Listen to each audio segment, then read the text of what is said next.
السلام عليكم وكل عام وأنتم بخير. وقبل ما نبدأ نلف بكتالونيا خلونا نتعرف على المواصلات اللي موجودة فيها واللي راح نستخدمها بكل هاي الرحلات، ونتعرف على أهم المحطات. ناخذ أول خطوة ونشوفكم هناك.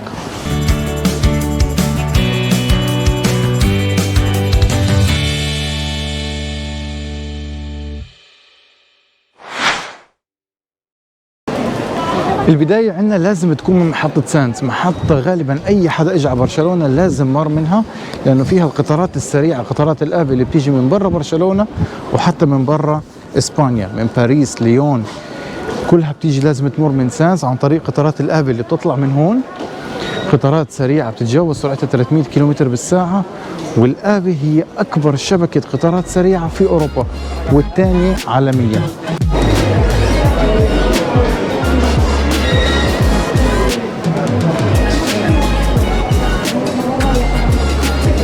من محطة سانز هون بيقدر الواحد يروح على كل أنحاء كتالونيا. في خطين مترو بينتشروا جوا برشلونة، وكمية بساطة كبيرة بتطلع من حوالين المحطة. قبل ما نركب أول قطار ونشوفه من جوا، خلينا على السريع نروح نشوف نظام التذاكر وأسعارهم، وبعدين نركب أول قطار. قبل ما نشوف أسعار التذاكر مهم جدا الواحد يكون فاهم هاي الخريطة. طبعا زي ما شايفين شبكة مواصلات رهيبة ومعقدة جدا. برشلونة المدينة الرئيسية موجودة هون اللي هي تسمى زون 1، ومن بعدها على شكل أقواس نبدأ نزيد ونعلى بالزونز زي ما مبين هون عندنا من 2 لغاية 6. إذا الواحد تنقل بداخل الزون اللي هو فيه بيكون لها سعر، وإذا علي بالزون من واحدة للثانية تبدأ الأسعار ترتفع. اغلب اللي بيجوا سياحه على برشلونه بياخذوا التيكت تبعت زون 1، لانها بتخليهم جوا المدينه وما في داعي يطلعوا للمدن اللي برا. وفي منها اكثر من نوع تيكت، واحده منهم اللي هي فيها 10 رحلات تقريبا سعرها 11 يورو، يعني التيكت تطلع على الواحد نحكي بيورو فاصلة 10 سنت. وفي التيكت اللي افضل منها للناس اللي عايشين هون، الانليميتد تيكت اللي بتخليك تلف زي ما بدك بكل المواصلات ب 40 يورو بالشهر. راح نطلع هلا من سانز ونروح على استاسيو دي فرانسيا، محطة تاريخية. واستاسيو هي الكلمة الكتالونية لستيشن، وراح نلاحظ كثير من الكلمات الكتالونية فيها شوي من الفرنسي استاسيون، ويعني حتى استخدامهم لكلمة ميرسي تعتبر كلمة رسمية بالكتالوني.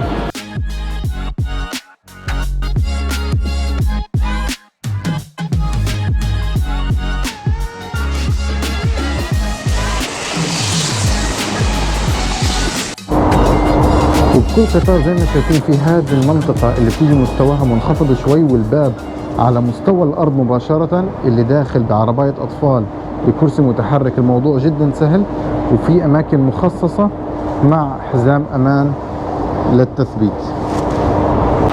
الحمام هون زي ما شايفين غرفة، يعني إذا الواحد معه أغراض شنط ما بده يتركهم برا بيقدر يفوتهم معه هون. الحمام مجهز بالكامل للجميع، وحتى إذا والدي معها أطفال ممكن تستخدم هذا المكان للغيار. وزي ما سامعين في سماعات هون، إذا الواحد أخذ راحته في المكان بيعرف إنه محطته إجت.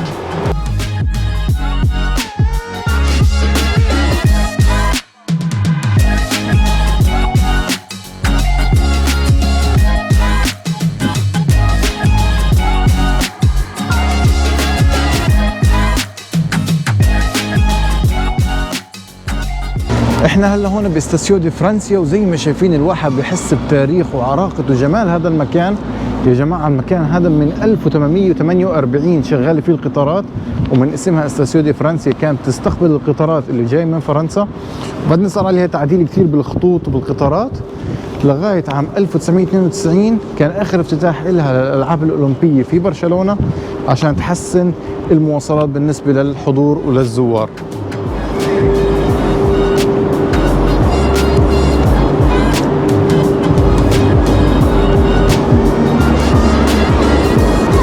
رح نطلع هلا من استاسيو دي فرانسيا اللي اكيد رح نرجع لها كثير بهاي السلسله، لانها بتدخلنا على كثير اماكن، حديقه سيوتاديلا، البورن، حتى البحر، منطقه الربال اللي كلهم ان شاء الله رح نغطيهم. رح نروح هلا على بلاسا كاتالونيا ونشوف شو المواصلات اللي موجوده هناك. احنا هون في بلاسا كاتالونيا، المكان الساحر في وسط البلد في برشلونه، من اسهل الاماكن اللي ممكن الواحد يجي عليها. كميه بساطه كبيره بتمر حوالين البلاسا، خطين مترو، وعدد كبير من القطارات بيمروا من تحت بلازا كاتالونيا. بعيدا شوي عن المواصلات، لكن في اجواء كاتالونيا. اليوم احنا بنصور 23 ابريل، يوم سان جوردي في كاتالونيا. قصة أسطورية من القرن ال15، ملخصها لليوم إنه الشاب بيعطي البنت وردة والبنت بتعطي الشاب كتاب. في باسيج دي جراسيا احنا هلا ومسكرين الشارع، هذا واحد من الشوارع اللي بيطلعوا من بلازا كاتالونيا، وكل المحلات هون بتبيع يا كتب يا ورد. مكان جدا زحمة، يعني حاولت إني أفوت لكن واضح إنه الواحد بده يستنى له على الأقل ساعة. الأجواء كلها كتب وورد. حتى هون في عندنا رسمة لرئيس برشلونة مع ميسي، الصورة شوي مشهورة لكن إنه مع الوردة. اي واحد عنده اي امكانيه يحاول يخلي ميسي في برشلونه في الاشهر الجاي مش مقصر، والله اعلم ايش اللي راح يصير مع ميسي في برشلونه.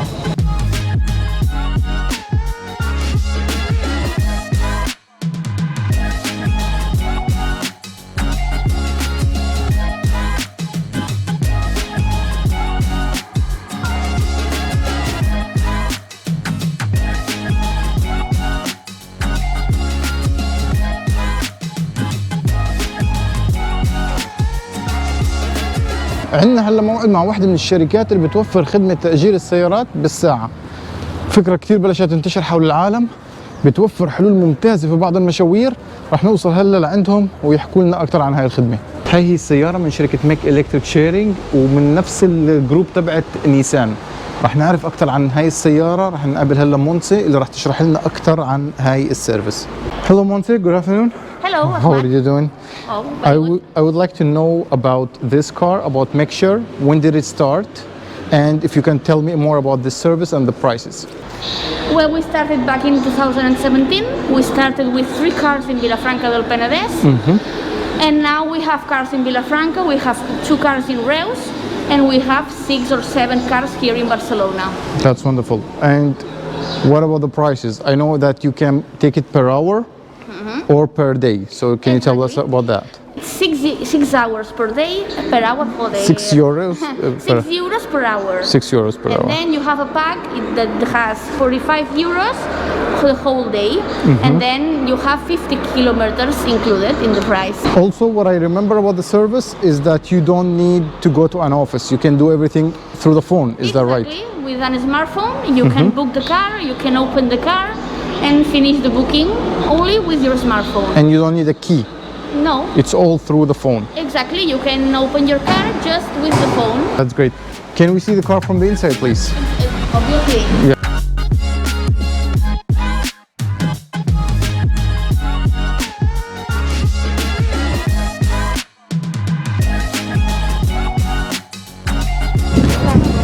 لسه مكملين بباسيج دي جراسيا والورد والكتب اللي حكينا عنهم اليوم.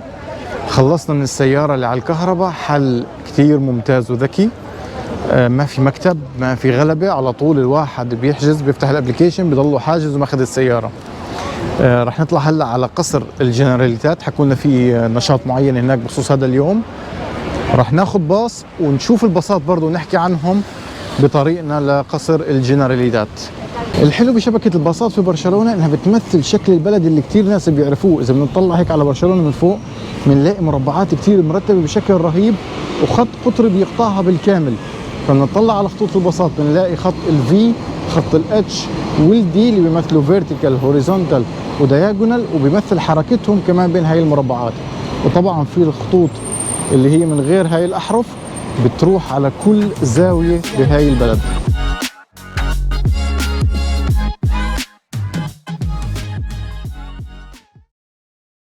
احنا هلا جوا واحد من هاي الباصات، وزي ما شايفين الاماكن المخصصه لعربيات الاطفال والكراسي المتحركه. حتى الباص لما بيوقف على المحطه بيميل لليمين وبينزل منه رامب بتسهل طلوع العربيات. طبعا الاماكن المخصصه للحوامل وكبار السن دائما موجوده في كل انواع المواصلات. الشاشه اللي بتعلن عن المحطه الجاي وكمان بالصوت بضلهم يعلنوا عنها. النظافه ما في داعي الواحد يحكي. رح نوصل هلا كمان شوي على القصر ونشوف شو النشاط اللي بيحكوا عنه.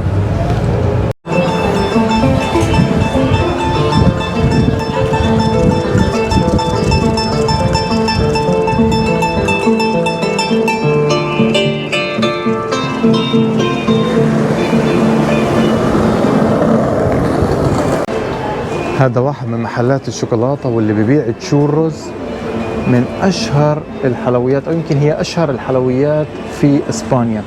على طول واحد بيشم ريحة الشوكولاتة من بعيد، والدنيا رمضان. ونكمل.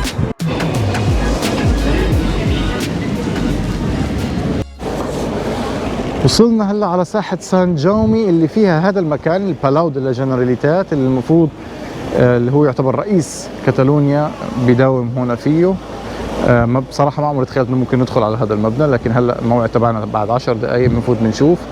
اكيد ملاحظين اعلام كتالونيا اللي في كل مكان، وين ما يطلع الواحد راح يشوف اعلام كتالونيا. كمان من هاي الساحة الواحد بدخل على البلدة القديمة، في كثير مداخل إلها اللي فيها الشوارع الضيقة والتاريخية، بدها يوم هيك يجي الواحد ونصورها بالكامل إن شاء الله. مبدئيا خلينا نستنى العشر دقايق ونفوت نشوف شو في بهذا القصر.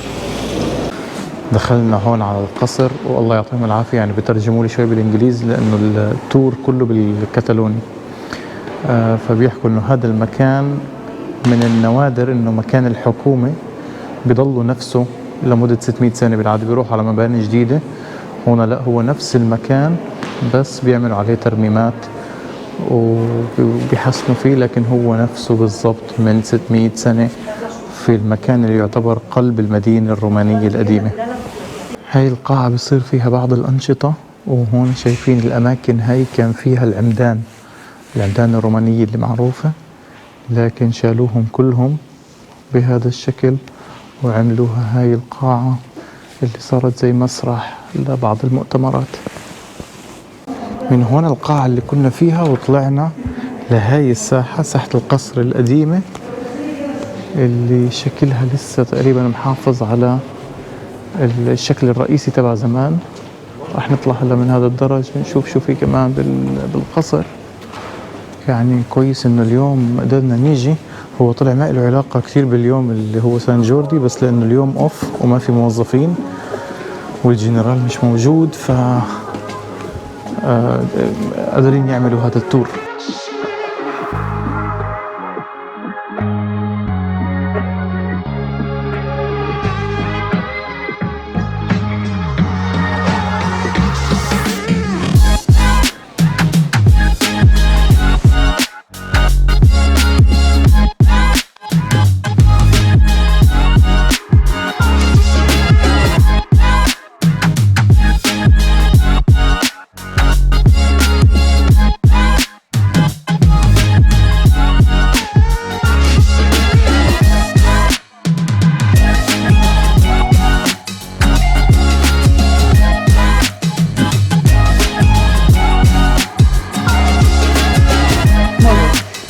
Doncs aquesta és la sala de premsa nova, no sempre ha estat aquí, és la part més moderna, està equipada doncs, amb els últims equips, amb l'última tecnologia.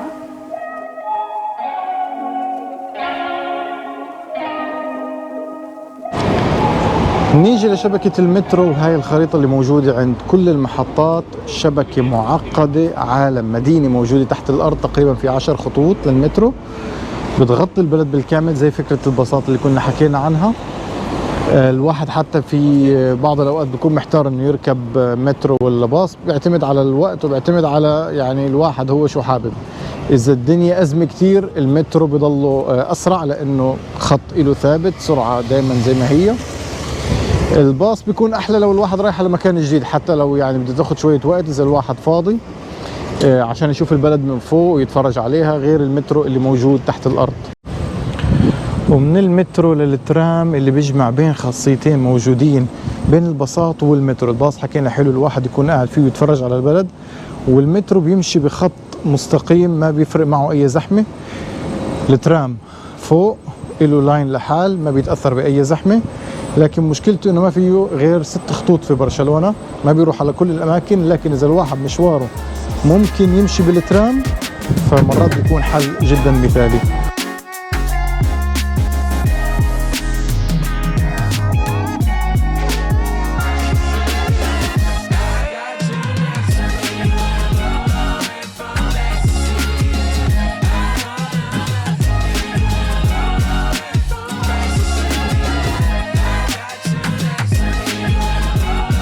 وبنختم يومنا مع هاي البسكليتات اللي تقريبا الواحد اذا بيمشي اقل من 5 دقائق بيرجع بيلاقي مواقف زي هاي لنفس الشركه. 50 يورو اشتراكها السنوي. بياخذ البسكليت بيستخدم الابلكيشن بفكه بيلف فيه نص ساعه ببلاش، وما اتوقع الواحد بيحتاج اكثر من نص ساعه تيوصل للمكان اللي بده اياه ببرشلونه. حتى لو احتاج لمشوار اطول بيقدر يرجع البسكليت في اي نقطه وياخذ واحد جديد. حل برضه جميل وسهل جدا على الموبايل. فيه بننهي يومنا وبننهي المواصلات وبنبدا من الحلقه الجاي باللف. وفي كلب معصب، خلينا نلحق نروح ونفطر ونشوفكم ان شاء الله بمكان جديد ونبدا نلف بكتالونيا ونتعرف على كتالونيا.